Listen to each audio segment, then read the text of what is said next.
നമസ്കാരം. നമസ്കാരം. ഇപ്പോൾ ലോകം മുഴുവൻ ചർച്ച ചെയ്തുകൊണ്ടിരിക്കുന്ന ഒരൊറ്റ കാര്യമേ ഉള്ളൂ. ഇറാനിലേക്ക് എപ്പോഴാണ് ഇസ്രായേൽ ഒരു ആക്രമണം കടുപ്പിക്കുന്നത്, ഇതിന് തിരിച്ചടിയായി ഇറാൻ എന്ത് ചെയ്യും, എന്തായിരിക്കും ഇനി സംഭവിക്കാൻ പോകുന്നത് എന്നുള്ള കാര്യത്തിൽ. പക്ഷേ ഇപ്പോൾ ഇറാനകത്ത് തന്നെ പല വിഭാഗീയത ഉണ്ടാകുന്നു എന്ന ഒരു വാർത്ത കൂടി ലഭിക്കുന്നുണ്ട്. ഈ സാഹചര്യത്തിൽ എന്തായിരിക്കും അടുത്ത ഒരു നീക്കം? ഇസ്രായേലിൻ്റെ ചരിത്രം പരിശോധിച്ചാൽ ഒരു കാര്യം നമുക്ക് ഉറപ്പിച്ച് പറയാം. ഇറാൻ ആക്രമിക്കാൻ തുടങ്ങുന്നതിന് മുൻപ് ഇസ്രായേൽ ആക്രമിച്ചിരിക്കും. അതാണ് ഇസ്രായേലിൻ്റെ ഒരു സ്റ്റൈൽ.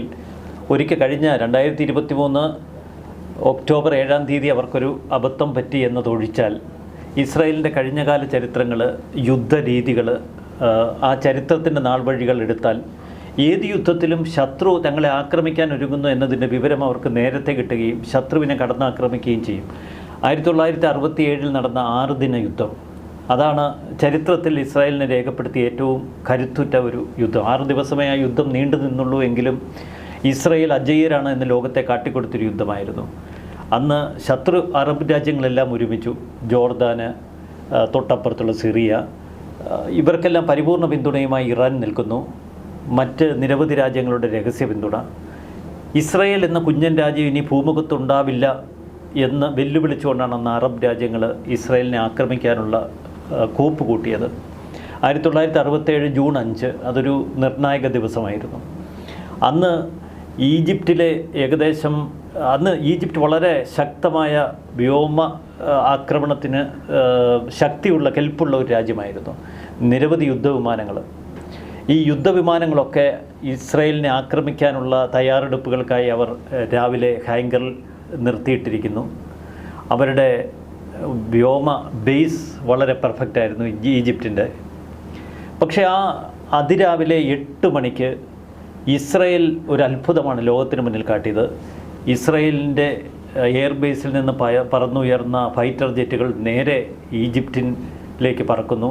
ഈജിപ്തിൻ്റെ ഹാങ്കറുകളിലും എയർബേസിലും നിർത്തിയിട്ടിരുന്ന യുദ്ധവിമാനങ്ങൾക്ക് മേൽ തീമഴ, ബോംബ് മഴയാണെന്ന് അവിടെ പെയ്യിച്ചത്. ഈജിപ്തിൻ്റെ പക്കലുണ്ടായിരുന്ന 90% യുദ്ധവിമാനങ്ങളും തീഗോളങ്ങളായി മാറി. മറിച്ചൊരു ആക്രമണത്തിനുള്ള ശക്തി പോലും നഷ്ടപ്പെടുത്തിക്കൊണ്ടായിരുന്നു. അവരുടെ യുദ്ധരീതി തന്നെ വേറിട്ടായിരുന്നു ഈജിപ്റ്റ് അന്ന് ഡിസൈൻ ചെയ്തത്. ഒരു വശത്ത് ജോർദാൻ്റെ സേന, മറുവശത്ത് സിറിയയിൽ നിന്നുള്ള സേന. ഈജിപ്റ്റ് വ്യോമാക്രമണം നടത്തുമ്പോൾ ഇസ്രായേൽ അതിർത്തിയിൽ നിലയുറപ്പിച്ചിരിക്കുന്ന ഈ 2 രാജ്യങ്ങളുടെയും കരസേന ഇസ്രായേലിലേക്ക് ഇരച്ചു കയറുക, കടലിൽ നിന്നുള്ള ആക്രമണം, ഇതായിരുന്നു ആ ശത്രു രാജ്യങ്ങളുടെ പദ്ധതി. പക്ഷേ ആക്രമിക്കാൻ ഒരൊറ്റ വിമാനത്തിന് പോലും അവസരം കൊടുത്തില്ല. മൊസാദാണ് ഇതിന് പിന്നിൽ ബുദ്ധി കളിച്ചത്. കൃത്യമായ വിവരം ഇസ്രായേലിന് പകർന്നു കൊടുത്തത്. മൊസാദ് അന്ന് ഇസ്രായേലിന് കൊടുത്ത രഹസ്യ വിവരം രാവിലെ 8 മണി, ആ സമയമാണ് അതിൻ്റെ ക്രൂഷ്യൽ. രാത്രി ഷിഫ്റ്റിലെ ആളുകൾ മാറുന്ന സമയം, പുതിയ ഷിഫ്റ്റിലെ ആളുകൾ വരുന്ന സമയം. ഈ സമയത്താണ് എഞ്ചിനീയർമാർ ഇതിൻ്റെ കാര്യക്ഷമത പരിശോധിക്കുന്നത്. അപ്പോൾ പൈലറ്റുമാർക്ക് പകരം എഞ്ചിനീയർമാരായിരിക്കും എയർബേസിൽ ഉണ്ടാവുക. പൈലറ്റുമാർ ഈ ഷിഫ്റ്റ് മാറുന്ന സമയത്ത് അവർ രാവിലെ ബ്രേക്ക്ഫാസ്റ്റിന് പോകുന്നൊരു സമയമാണ്. കൃത്യം 8 മണിക്ക് തന്നെ ആക്രമണം നടത്തി. 9 മണിക്ക് ഇസ്രായേലിനെ ആക്രമിക്കാൻ പദ്ധതിയിട്ടിരുന്ന ശത്രു രാജ്യത്തിൻ്റെ യുദ്ധവിമാനങ്ങൾ മുഴുവൻ തകർക്കപ്പെട്ടു. സമാനമാണിപ്പോൾ ഹസൻ നസ്രുള്ളയ്ക്ക് നേരെ നടത്തിയ ആക്രമണം. ഹിസ്ബുള്ള കുറച്ച് റോക്കറ്റുകൾ, മിസൈലുകളൊക്കെ ഇസ്രായേലിന് നേർക്ക് പായിച്ചു. വരും ദിവസങ്ങളിൽ ശക്തമായ ആക്രമണം നടത്തുമെന്ന് അവർ മുന്നറിയിപ്പ് നൽകുന്നു. ഇസ്രായേലിനെ ശക്തമായി ആക്രമിക്കാൻ ഹിസ്ബുള്ള നീങ്ങുന്നു എന്ന തോന്നലുണ്ടാക്കി നിൽക്കുന്ന നിമിഷം നെതന്യാഹു UN പൊതുസഭയെ അഭിസംബോധന ചെയ്യാൻ പോകുന്ന ലോകത്തിന് മറ്റൊരു സംശയമില്ല. പക്ഷേ ആ ദിവസം തന്നെ അവർ തെരഞ്ഞെടുത്ത് സാക്ഷാൽ ഹസൻ നസ്രുള്ള, അതും തുരങ്കത്തിലിരുന്ന, ബങ്കറിൽ ഒരു രഹസ്യയോഗം ചേർന്നിരുന്ന, ഏറ്റവും ഉയർന്ന കമാൻഡർമാരുമായി രഹസ്യയോഗം ചേർന്നിരുന്ന ഹസൻ നസ്രുള്ളയെ ബങ്കർ ബസ്റ്റർ ബോംബുകൾ ഉപയോഗിച്ച് കൊല്ലുന്നു. ഇതെല്ലാം തുറന്നു പറയുന്നു. ഞങ്ങൾ അമേരിക്ക നൽകിയ ബങ്കർ ബസ്റ്റർ ബോംബുകളാണ് യുദ്ധത്തിൽ ഉപയോഗിച്ചിരിക്കുന്നത്. സാധാരണ കൊടും യുദ്ധത്തിൽ പോലും ഇത്തരം ബസ്റ്റർ ബോംബുകൾ ഉപയോഗിക്കില്ല എന്ന് ഇറാൻ ഇപ്പോൾ പറയുന്നുണ്ട്. എങ്കിലും ബങ്കർ ബസ്റ്റർ ബോംബുകൾ തന്നെ വേണ്ടി വന്നു. കാരണം അങ്ങ് തുരങ്കത്തിൻ്റെ അകത്ത് സുരക്ഷിതനായിരിക്കുന്ന ഹസൻ നസ്രുള്ളയെ ഭസ്മമാക്കണമെങ്കിൽ അത് പ്രയോഗിച്ചേ പറ്റൂ. 1-2 ഏകദേശം 1 ഡസനോളം പോർ വിമാനങ്ങൾ ആ പ്രദേശത്തേക്ക് അവർ പറഞ്ഞു വിട്ടു. അതിനുശേഷം കൃത്യമായി ഉന്നം വെച്ചുള്ള ആക്രമണം. അതൊക്കെ ഇന്ന് വിശദമായി മാധ്യമങ്ങൾ റിപ്പോർട്ട് ചെയ്യുന്നുണ്ട്. അപ്പോൾ ശത്രു തിരിയുന്നതിന് മുൻപേ ആഞ്ഞടിക്കുന്ന ഒരു ശൈലി അത് ഇസ്രായേലിന് സ്വന്തമാണ്. ഇവിടെ ഇറാന് നേരെ ഇസ്രായേൽ ഇപ്പോൾ ആക്രമണം നടത്തിയിട്ടില്ല എന്നതും ഇപ്പോൾ നടത്തുന്നില്ല എന്നതും ഒരു കാര്യം വ്യക്തമാക്കുന്നു: ഇറാൻ ഇസ്രായേലിനെ ആക്രമിക്കാനുള്ള ഒരു പദ്ധതിയും അണിയറയിൽ ഒരുക്കുന്നില്ല. അഥവാ അത്തരം എന്തെങ്കിലും പദ്ധതികളുണ്ടെങ്കിൽ മൊസാദ് മനസ്സിലാക്കി. മറ്റൊരു കാര്യം ഈ അവസരത്തിൽ ഓർമ്മ വരുന്നത്, ഇപ്പോൾ ശത്രുവിൻ്റെ കരുത്ത് ഏറ്റവും നന്നായി അറിയാവുന്നത്, ഇസ്രായേലിൻ്റെ കരുത്ത് നന്നായിട്ട് അറിയാവുന്നത് ഇറാന് തന്നെയായിരിക്കും. കാരണം അത് കൃത്യമായി വിലയിരുത്തിയത് കൊണ്ടാണ് അതിനുള്ളിൽ തന്നെ ചില തിരിച്ചടിക്കും എന്ന് പറയുന്നതല്ലാതെ തിരിച്ചടിക്കാനുള്ള ഒരു ആർജവം അവർ തുടക്കത്തിൽ കാണിക്കുന്നില്ല. മറ്റൊരു വിഷയം കൂടി പറയുന്നുണ്ട്. അത് ഇവരുടെ ഒരു വിഭാഗത്തിലെ ഹോക്ക് കമാൻഡർ പറയുന്നത് അനുസരിച്ച് നമ്മളിപ്പോൾ തിരിച്ചടിക്കാനല്ല നോക്കേണ്ടത്, നമ്മളവരുടെ ചതിയിൽ വീഴാതിരിക്കാനാണ് നോക്കേണ്ടത്. അതായത് ഇതൊരു പ്ലാനാണ്. ജൂതർ ഇട്ട് തരുന്ന പ്ലാനിൽ പിടിച്ചുകൊണ്ട് ഒരു ആക്രമണം നടത്തിയാൽ ഇറാൻ തന്നെ നാമാവശേഷമാവും, നമ്മുടെ നേതാക്കളൊക്കെ തന്നെ കൊല ചെയ്യപ്പെടും. അതുകൊണ്ട് ബുദ്ധിപരമായി ചിന്തിക്കണമെന്ന് ഒരു വിഭാഗം പറയുന്നുണ്ട്. പക്ഷേ പൊതുവികാരം മാനിച്ചുകൊണ്ട് ആക്രമിച്ചില്ലെങ്കിൽ അത് വലിയൊരു പേരുദോഷമായി പോകും, ചീത്തപ്പേരായി മാറും. ഖമേനിയ ഒരു ആത്മീയ നേതാവ് ആയത്തുള്ള ഖമേനിയെ സംബന്ധിച്ച് ഇത് ഒരു ആത്മാഭിമാനത്തിൻ്റെ പ്രശ്നമാണ്. പക്ഷേ തന്ത്രപരമായി ഇപ്പോൾ ഇസ്രായേലിൻ്റെ നീക്കം ഒന്ന്, സിറിയയിലെ ഇറാൻ തീവ്രവാദ ഗ്രൂപ്പുകൾക്ക് നേരെ, അവരുടെ സൈനിക കേന്ദ്രങ്ങൾക്ക് നേരെ അതിശക്തമായ ആക്രമണമാണ് ഇന്ന് ഇസ്രായേൽ നടത്തിയത്. മറുവശത്ത് ഇറാഖിലെ ഇറാൻ തീവ്രവാദ ഗ്രൂപ്പുകൾക്ക് നേരെയും ആക്രമണം നടത്തുന്നു. ഇറാൻ്റെ ചുറ്റുവട്ടത്തുള്ള കൈകൾ മുഴുവൻ ഛേദിക്കുന്ന ഒരു പ്രോസസ്സാണ് ഇപ്പോൾ ഇസ്രായേൽ നടത്തുന്നത്. ഇറാഖിലും സിറിയയിലുമുള്ള ഇറാൻ തീവ്രവാദ സംഘങ്ങൾക്ക് നേരെ ശക്തമായ ആക്രമണം, ഹിസ്ബുള്ളയെ നിലംപരിശാക്കുന്നു, സമാനതകളില്ലാത്ത ആക്രമണം. യമനിലെ ഹൂതികൾ ഇപ്പോൾ ഒരു തരത്തിൽ പറഞ്ഞാൽ വിരണ്ടു നിൽക്കുക, കാരണം അവർ ഇപ്പോൾ വലിയ ആക്രമണങ്ങളുമായി മുന്നോട്ട് വരുന്നില്ല. എന്നിരുന്നാലും പേരിന് വേണ്ടി ഞങ്ങൾ ഈ പോർമുഖത്തുണ്ടെന്ന് കാണിക്കാൻ 1-2 മിസൈലുകൾ അവിടെ ഇടയ്ക്കൊക്കെ ഒരു ഹൈപ്പർസോണിക് മിസൈൽ അയച്ചത് വളരെ ഗൗരവത്തോടെയാണ് ഇസ്രായേൽ കണ്ടത്. ഇറാൻ പരിഭ്രമിക്കുന്നതിൽ മറ്റു ചില കാര്യങ്ങൾ കൂടിയുണ്ട്. ഒന്ന്, ഇറാന്റെ ഒരു ആണവശാസ്ത്രജ്ഞൻ ഫക്രസാദി, അയാൾ കൊല്ലപ്പെട്ടതിന് പിന്നിൽ ഇസ്രായേലാണ് എന്ന് പകൽ പോലെ വ്യക്തമാണ് ഇറാന്.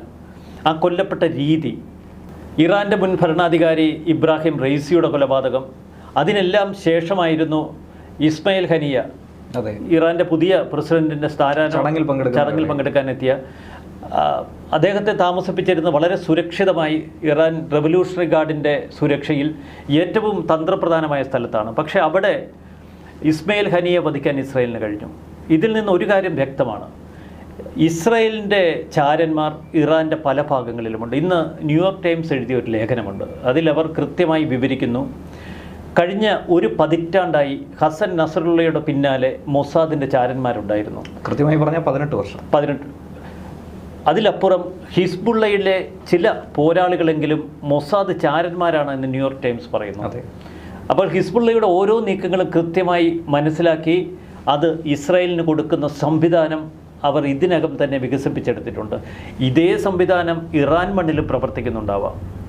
ഇസ്രായേലിൻ്റെ പ്രത്യേകത അതാണ്. അതുകൊണ്ടാണ് ശത്രു ആക്രമിക്കുന്നതിന് മുൻപ് ഇവർ അങ്ങോട്ട് കയറി മനസ്സിലാക്കി ആക്രമിക്കാൻ കഴിയുന്നത്. അതാണ് ഇസ്രായേലിനെ കരുത്തുറ്റതാകുന്നത്. ഹമാസ് 2023 ഇസ്രായേലിന് നേർക്ക് ഏറ്റവും ക്രൂരമായ ആക്രമണം നടത്തിയെങ്കിൽ തൊട്ടടുത്ത ദിവസം ആ ശത്രുവിനെ മറ്റാരുടെയും ഒരു അഭിപ്രായം പോലും കേൾക്കാനുള്ള സമയം ചെലവഴിക്കാതെ തൊട്ടടുത്ത നിമിഷം കയറിയടിക്കുക. അതാണ് ഇസ്രായേലിൻ്റെ ഒരു പ്രത്യേകത. അത് ആ രാജ്യത്തിൻ്റെ ചരിത്രം മനസ്സിലാക്കിയാലേ നമ്മൾ അവരുടെ ഒരു പ്രത്യേക രീതിയും സ്വഭാവവും ഒക്കെ മനസ്സിലാക്കണം. കാരണം എല്ലാം നഷ്ടപ്പെട്ട അന്യദേശങ്ങളിലേക്ക്, അന്യരാജ്യങ്ങളിലേക്ക് ആട്ടിപ്പായിക്കപ്പെട്ടവരാണ്. പിന്നീട് അവർ സ്വന്തമായൊരു ഭൂപ്രദേശം കണ്ടെത്തി അവിടേക്ക് തങ്ങളുടെ ആളുകളെ എല്ലാം കൊണ്ടുവന്ന് ഒരുമിച്ച് ചേർത്ത് ജീവിതം തുടങ്ങി. 1948 ഇസ്രായേൽ പിറന്നു വീണതിന് തൊട്ടു പിന്നാലെ ഇവരെ കൂട്ടത്തോടെ ആക്രമിക്കാനാണ് അന്ന് അറബ് രാജ്യങ്ങൾ ശ്രമിച്ചത്. ആദ്യഘട്ടത്തിൽ അമേരിക്കയുടെയും ബ്രിട്ടൻ്റെയും ഒക്കെ കുറച്ച് സൗകര്യങ്ങളും സഹായങ്ങളും ഒക്കെ ഇസ്രായേലിന് കിട്ടി എന്നതൊഴിച്ചു നിർത്തിയാൽ അവർ തങ്ങളുടെ അസ്തിത്വത്തിന് വേണ്ടി ആദ്യം മുതലേ പോരാടിയിരുന്നു. അതുകൊണ്ടാണ് ജൂതബുദ്ധി അവർ ഇത്രമേൽ പ്രയോഗിക്കുന്നത്. അവർ പലസ്തീനിലേക്ക് കുടിയേറിയത് തന്നെ ആ ചരിത്രം പഠിച്ചാൽ നമുക്ക് മനസ്സിലാവും, വളരെ ബുദ്ധിപരമായ നീക്കമായിരുന്നു. ആദ്യം ഈ പലസ്തീനിലെ ചില ഈ ഭൂ ഉടമകളിൽ നിന്ന് അവർ പാട്ടത്തിന് ഭൂമി എടുക്കുന്നു, പിന്നീട് വിലയ്ക്ക് മേടിക്കുന്നു വലിയ തുക കൊടുത്ത്, എന്നിട്ട് ജൂതന്മാരെ കൂട്ടത്തോടെ അങ്ങോട്ടേക്ക് കൊണ്ടുവരുന്നു. അങ്ങനെ ഒരു പ്രദേശം മുഴുവൻ ആദ്യം അവർ പകഞ്ഞെടുത്തു. പിന്നീടാണ് ബ്രിട്ടന് മേൽ സമ്മർദ്ദം ചെലുത്തി അവർ ഒരു വിധത്തിൽ അവരുടെ ഒരു ഭൂപ്രദേശം ഉറപ്പിക്കുന്നത്. പലസ്തീൻ വിഭജിച്ചാണെങ്കിലും അവർക്ക് അവകാശപ്പെട്ട അർഹതപ്പെട്ട ഭൂപ്രദേശം അവർ വീണ്ടെടുത്തു. പക്ഷേ ഇവിടെ മറ്റു ചില പ്രശ്നങ്ങൾ ഉത്ഭവിച്ചു. അതാണിപ്പോൾ ലെബനൻ അനുഭവിക്കുന്നത്. അന്ന് പലസ്തീൻ ജനത ഇസ്രായേലിനെ ശത്രുവായി കണ്ടു. പലസ്തീൻ ജനതയുടെ ഈ വികാരം ചൂഷണം ചെയ്യാനാണെന്ന് പലസ്തീൻ ലിബറേഷൻ ഓർഗനൈസേഷൻ പോലുള്ള സംഘടനകൾ ശ്രമിച്ചത്. അറബ് രാജ്യങ്ങൾ ഇസ്രായേലിനെ ഇല്ലായ്മ ചെയ്യാനാണ് ശ്രമിച്ചത്. അതുകൊണ്ടാണ് അവർ സ്വന്തം അസ്തിത്വത്തിന് വേണ്ടി പോരടിച്ചത്. ആദ്യം 1948കളിൽ നടന്ന യുദ്ധം, പിന്നീട് 1967 നടന്ന തീവ്ര യുദ്ധം, പിന്നീടും പലപ്പോഴും 80കളിലും 83 ആ കാലഘട്ടത്തിൽ നടന്ന യുദ്ധം. അപ്പോൾ ഈ സമയത്തൊക്കെ പലസ്തീനിൽ നിന്ന് കൂട്ടത്തോടെ അഭയാർത്ഥി പ്രവാഹമുണ്ടായി. പക്ഷേ ഈ മുസ്ലിം അഭയാർത്ഥികളെ, പലസ്തീനികളെ ജോർദാനോ സിറിയയോ സ്വീകരിച്ചില്ല. അവരെ ആട്ടിപ്പയക്കുക ചെയ്ത ജോർദാനോ ഈജിപ്റ്റോ സ്വീകരിച്ചില്ല. അവരെ അന്ന് കൂട്ടത്തോടെ വലിയ സ്വാഗതം നൽകി സ്വീകരിച്ചത് ലെബനനാണ്. തെക്കൻ ലെബനിൽ അന്ന് ക്രിസ്ത്യാനികൾ കൂടുതലുള്ളൊരു മേഖലയായിരുന്നു. അന്ന് 1943 ലെബനൻ ജനിക്കുന്നത്. ഒരു വളരെ ലോകത്തിൽ തന്നെ വേറെ പ്രത്യേകതകളുള്ള ഒരു രാജ്യം. കാരണം എല്ലാ മതങ്ങൾക്കും പ്രാധാന്യം കൊടുത്ത് ഒരു പ്രത്യേക ഭരണഘടന അവരുടെ ഒരു പ്രത്യേകതയായിരുന്നു. എല്ലാ മതങ്ങളെയും ചേർത്തുള്ള ഒരു ഭരണ സംവിധാനം. അവിടെ ഉണ്ടായിരുന്ന മാരനൈറ്റ് ക്രിസ്ത്യാനികൾ എന്ന് പറഞ്ഞാൽ ആ ഒരു പ്രത്യേക ഭൂമിശാസ്ത്രപരമായി ആ പ്രദേശത്ത് ജനിച്ചു വളർന്ന ക്രിസ്ത്യാനികൾ, അവർ വളരെ വിശാല മനസ്ഥിതിയുള്ളവരാണ്. ഈ അഭയാർത്ഥികളെ ആദ്യഘട്ടത്തിൽ ഏകദേശം 1.25 ലക്ഷത്തോളം അഭയാർത്ഥികളെ അവർ സ്വീകരിച്ചു. ഈ അഭയാർത്ഥികൾ പോയി അവരുടെ കുടുംബക്കാരെയും സുഹൃത്തുക്കളെയും എല്ലാം കൂട്ടിക്കൊണ്ടുവന്നു. അങ്ങനെ 1973 ഏകദേശം 3.5 ലക്ഷം അഭയാർത്ഥികളാണ് തെക്കൻ ലെബനിലേക്ക് അങ്ങ് കയറിയത്. 1975 മുതൽ അവർക്കിടയിൽ പ്രശ്നങ്ങളായി ആഭ്യന്തര യുദ്ധം തുടങ്ങി. വന്നു കയറിയ അഭയാർത്ഥികൾ തദ്ദേശീയരേക്കാൾ കൂടുതൽ. അങ്ങനെ തെക്കൻ ലെബനോനിലെ മാരനൈറ്റ് ക്രിസ്ത്യാനികളും ഓർത്തഡോക്സ് ക്രിസ്ത്യൻസും ഒക്കെ കൂട്ടത്തോടെ പലായനം ചെയ്തു വടക്കൻ മേഖലകളിലേക്ക്. അതിൽ വലിയൊരു വിഭാഗം എന്ന് പറഞ്ഞാൽ ലെബനിലെ ഒരു 25% ആളുകൾ വിദേശങ്ങളിലേക്ക് കുടിയേറി പ്രാണരക്ഷാർത്ഥം. അങ്ങനെ ക്രിസ്ത്യൻ രാജ്യമായിരുന്ന ലെബനൻ ക്രമേണ ഇത്തരം തീവ്രവാദ ഗ്രൂപ്പുകളുടെ കയ്യിൽപ്പെട്ടു. പലസ്തീൻ ലിബറേഷൻ ഓർഗനൈസേഷന് ഗാസയിലോ വെസ്റ്റ് ബാങ്കിലോ പ്രവർത്തിക്കാൻ അനുമതി കിട്ടാത്തതുകൊണ്ടും ഇസ്രായേലിൻ്റെ ഭീഷണി കൊണ്ടും അവരും തെക്കൻ ലെബനാൻ തങ്ങളുടെ കേന്ദ്രമാക്കി. ബെയ്റൂത്തിലാണ് അവരുടെ ആസ്ഥാനം പോലും അവർ സെറ്റ് ചെയ്തത്. ചുരുക്കത്തിൽ തീവ്രവാദികളുടെ കൈകളിലേക്ക് ലെബനൻ്റെ ഒരു ഭാഗം, ഒരു പ്രദേശം പൂർണ്ണമായി പതിച്ചു. അവിടേക്കാണ് പിന്നീട് 1982 ഇസ്രായേൽ കടന്നു ചെല്ലുന്നത്. ഇസ്രായേൽ ഗത്യന്തരമില്ല ചെന്നാണ്. കാരണം ആഭ്യന്തര യുദ്ധത്തിൽ ബെയ്റൂത്തിലേക്ക് അന്നത്തെ ക്രിസ്ത്യൻ മിലിഷ്യകളെ സഹായിക്കാൻ വേണ്ടി സിറിയ ഒരു പ്രത്യേക സൈന്യത്തെ അയച്ചു. 40,000 പേരുള്ള ഒരു സൈന്യമാണ്. വളരെ ശക്തരായ പോരാളികൾ. അവർ ബെയ്റൂത്തിലെത്തി അവിടെയുള്ള ക്രിസ്ത്യൻ മിലിഷ്യ സേനയ്ക്കൊപ്പം പോരാടി ഈ പലസ്തീനികളെ അവിടെ നിന്ന് പായിച്ചു, ബെയ്റൂത്തിൽ നിന്ന് പായിച്ചു. അവർ കുറച്ചുകൂടി തെക്കൻ ലെബനിലേക്ക് കേന്ദ്രീകരിക്കപ്പെട്ടു. ബെയ്റൂത്ത് അന്ന് 2 മേഖലകളായി തിരിഞ്ഞു. ഒന്ന് മുസ്ലിം ഭൂരിപക്ഷ പ്രദേശവും മറ്റൊന്ന് ക്രിസ്ത്യൻ ഭൂരിപക്ഷ പ്രദേശം. ഈ തെക്കൻ ലെബനോനിൽ നിന്ന് ഈ പലസ്തീനികൾ കൂട്ടമായി പിന്നീട് ഇസ്രായേലിന് നേർക്ക് ആക്രമണങ്ങൾ തുടങ്ങി. അതിർത്തി കടന്ന് ഇസ്രായേലികളെ കൊല്ലുക.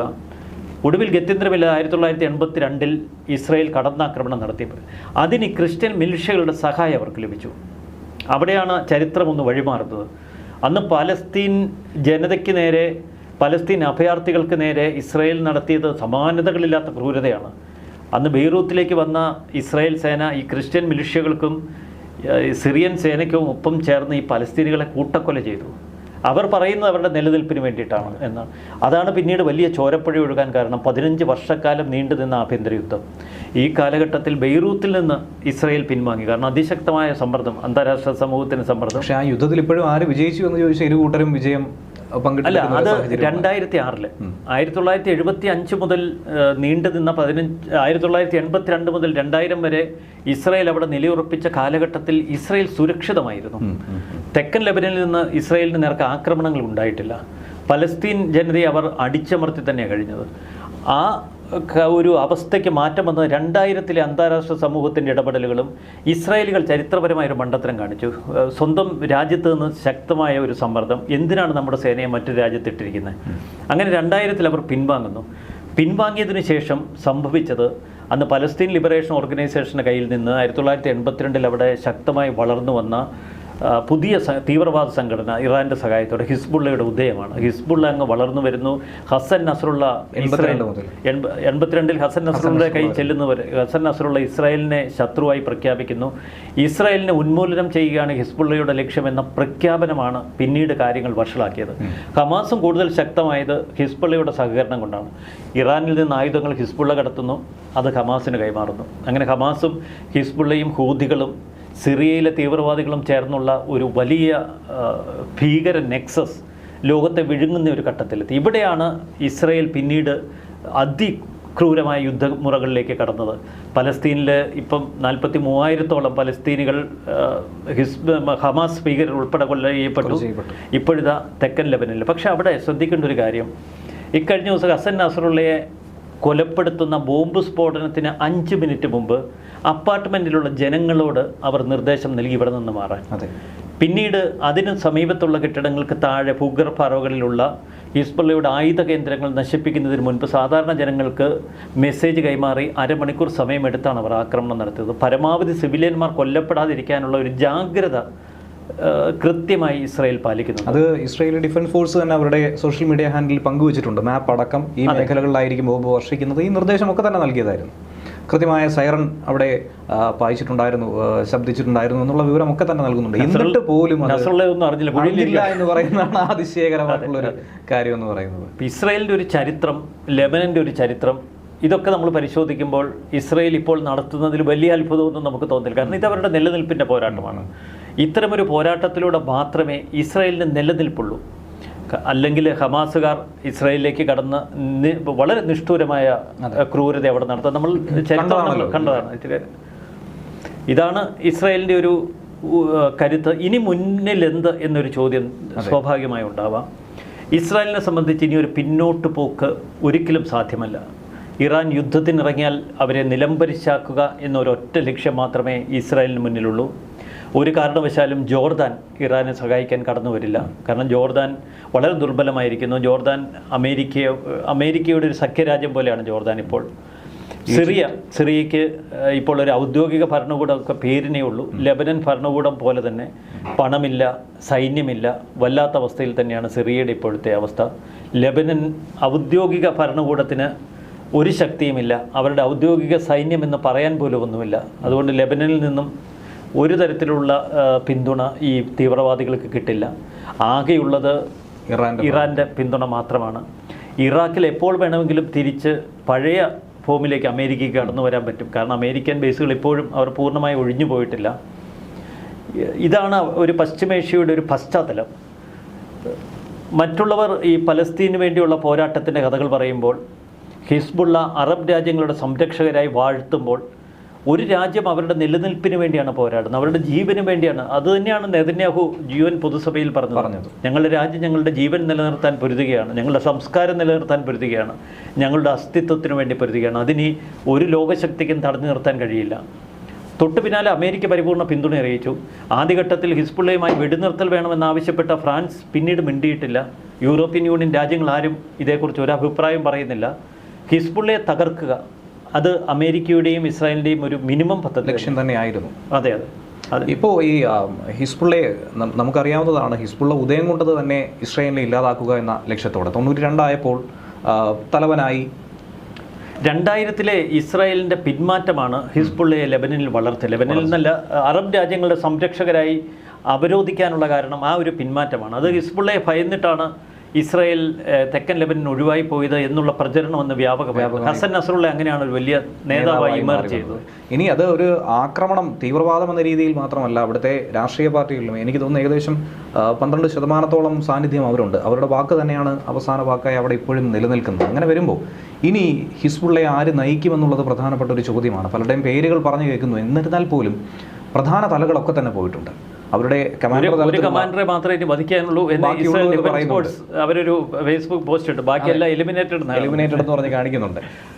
അയാളുടെ പടം പോലും കൊടുത്തിട്ടില്ല. ഇല്ലില്ല. അപ്പോൾ അതും ഉടൻ തന്നെ ഉണ്ടാകും എന്നുള്ള കാര്യത്തിൽ ഒരു സംശയമില്ല എന്ന് ശക്തമായ ഒരു സായുധ സേനയെന്ന് അവകാശപ്പെടുന്ന ഈ തീവ്രവാദ സംഘടനയുടെ മുഴുവൻ കമാൻഡർമാരെയും ഐഡന്റിഫൈ ചെയ്ത് അവരുടെ ഫോട്ടോ അടക്കം ശേഖരിച്ച് അവരെ കൃത്യമായ പോർമുനിയിൽ നിർത്തി കൊന്നുകളയുക, അതൊരു ഇസ്രായേലിന് മാത്രമേ കഴിയൂ. അതെ. ഇപ്പോൾ നിലവിലെ സാഹചര്യത്തിൽ ഇസ്രായേൽ എന്തായിരുന്നാലും പിന്നോട്ടില്ല. ഇറാൻ എന്ത് നീക്കം നടത്തുമെന്നുള്ളതാണ് ഇപ്പോൾ ചർച്ച ചെയ്തുകൊണ്ടിരിക്കുന്നത്. കഴിഞ്ഞ ദിവസം തന്നെ ഇറാൻ മറ്റ് അറബ് രാജ്യങ്ങളോട് പിന്തുണ ആവശ്യപ്പെട്ടിട്ടുണ്ട്. ഈ അടക്കം ഒരു കാരണവശാലും ഈ യുദ്ധത്തിലേക്ക് ഇറങ്ങി തിരിക്കില്ല എന്നുള്ളത് തുടക്കം മുതൽ മനസ്സിലായ ഒരു കാര്യമാണ്. കാര്യം ഇസ്രായേലും യുഎഇയും തമ്മിൽ ബെയ്റൂത്തിലുണ്ടായിരുന്ന UN സേനയെല്ലാം ഓടിക്കളഞ്ഞു. ഇന്ത്യക്കാർ ഇന്ത്യൻ സേനയെ തിരിച്ചു വിളിച്ചു. അമേരിക്കക്കാരോട് സുരക്ഷിതമായി ഇങ്ങോട്ടേക്ക് ഓടിപ്പൊക്കോളാൻ പറഞ്ഞിട്ടുണ്ടായിരുന്നു. അപ്പോൾ ഈ സാഹചര്യത്തിൽ ഇസ്രായേൽ അമേരിക്കയുമായി പല തലങ്ങളിലും സൈനിക പ്രതിരോധ തലങ്ങളിലൊക്കെ തന്നെ പല ഉഭയകക്ഷി ബന്ധങ്ങളുമായി മുന്നോട്ട് പോകുന്നുണ്ട്. യുഎഇയുമായി നല്ല രീതിയിലുള്ള ഒരു ബന്ധം തന്നെയാണ് അവർ കൊണ്ടുപോകുന്നത്. ഇസ്രായേലിലുള്ള ഒരു ബന്ധം ഒഴിവാക്കാൻ UAE പ്രത്യേകിച്ച് സൗദി അറേബ്യ ഒരു കാരണവശാലും ശ്രദ്ധിക്കില്ല. കാരണം സൗദിയുടെ ഏറ്റവും വലിയ ശത്രുക്കൾ ഈ ഹൂതികളാണ്. സൗദിയുടെ ശത്രുക്കൾ ഇറാൻ പിന്തുണയുള്ള തീവ്രവാദികളാണ്. ഷിയ മുസ്ലിമിന്റെ ശത്രു മിത്രം ഷിയ സുന്നി വിഷയം മറ്റെന്തിനേക്കാൾ ഭയാനകമാണ്. അതുകൊണ്ട് സൗദി അറേബ്യയ്ക്ക് എപ്പോഴും അമേരിക്കയുടെ പിന്തുണ വേണം. കാരണം സൗദിയുടെ ഡിഫൻസ് മുഴുവൻ ഇസ്രായേലും അമേരിക്കയും ചേർന്ന് ഒരുക്കിയ ഒരു പ്രതിരോധ സംവിധാനമാണ്. അതാണ് UAEയും ഇപ്പോൾ പുലർത്തുന്നത്. കാരണം ഇത് രണ്ടും രാജാക്കന്മാരുടെ കീഴിലുള്ള ഒരു പ്രത്യേക രാജകുടുംബം നോക്കുന്ന സംവിധാനങ്ങളാണ്. അവിടെയൊന്നും ഒരു ഇറാൻ വൽക്കരണമൊന്നും എളുപ്പമല്ല. അപ്പോൾ ഈ സാഹചര്യത്തിൽ മറ്റു രാജ്യങ്ങളുടെ അറബ് രാജ്യങ്ങളുടെ പിന്തുണ ലഭിച്ചില്ല എങ്കിൽ ഇറാൻ ഒറ്റയ്ക്ക് നിന്ന് പൊരുതാനായി സാധിക്കും? ഇറാന് ഒരു കാരണവശാലും നടക്കില്ല. അവിടെയാണ് ഇറാൻ പരാജയപ്പെടുന്നത്. ഇറാൻ ആയത്തുള്ള ഖൊമേനിയുടെ ഒരു ലക്ഷ്യം അറബ് രാജ്യങ്ങളെല്ലാം ഒരു കുടക്കീഴിൽ കൊണ്ടുവരിക, ഇറാൻ ഒരു പവർഫുൾ രാജ്യമായി ഇമേർജ് ചെയ്യുക. അതിനുവേണ്ട ശ്രമങ്ങളാണ് അവർ നടത്തിയത്. അമേരിക്കയുമായി തെറ്റിയത്, ആണവ രാജ്യമായി മാറാനുള്ള ശ്രമങ്ങൾ തുടർന്നത്, ഇതൊക്കെ അവരുടെ ഒരു വലിയ ലക്ഷ്യബോധമായിരുന്നു. അതിനെല്ലാം തുരങ്കം വയ്ക്കുകയാണ് ഇപ്പോൾ ഇസ്രായേൽ. കാരണം ഇറാൻ ഒരു ആണവ രാജ്യമായാൽ അതിൻ്റെ ഏറ്റവും വലിയ അപകടം ഇസ്രായേലിനായിരിക്കും. അത് കൃത്യമായി മനസ്സിലാക്കി തന്നെയാണ് ഇസ്രായേൽ ഇപ്പോൾ കടന്നാക്രമണം നടത്തിയത്. അത് അമേരിക്കയ്ക്കും അറിയാം. അതുകൊണ്ട് ഇറാന് ഇവിടെ പരാജയപ്പെടുക എന്നൊരു ഒറ്റ പോംവഴിയേ ഉള്ളൂ.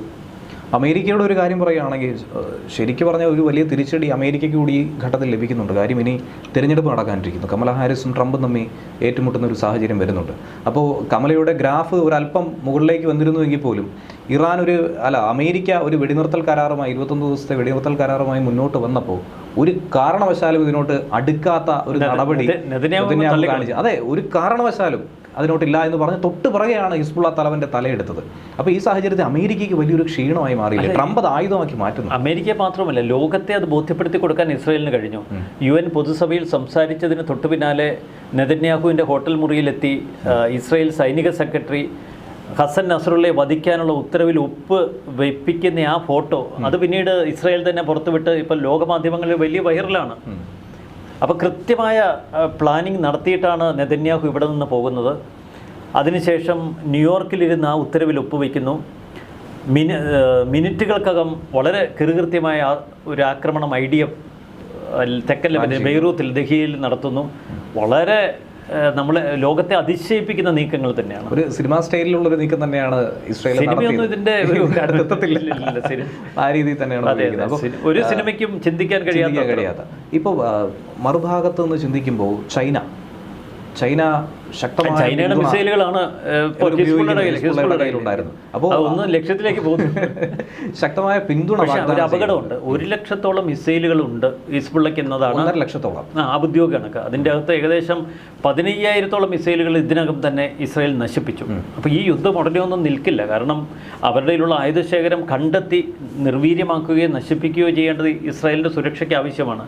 അതിനുശേഷം ലെബനിലേക്ക് ശത്രുക്കൾ ആയുധം കൈമാറുന്നില്ല എന്ന് ഉറപ്പുവരുത്തുകയും ചെയ്യണം. അപ്പോൾ ലെബനൻ്റെ ഒരു പരിധിവരെയെങ്കിലും നിയന്ത്രണം ഇവരാഗ്രഹിക്കും.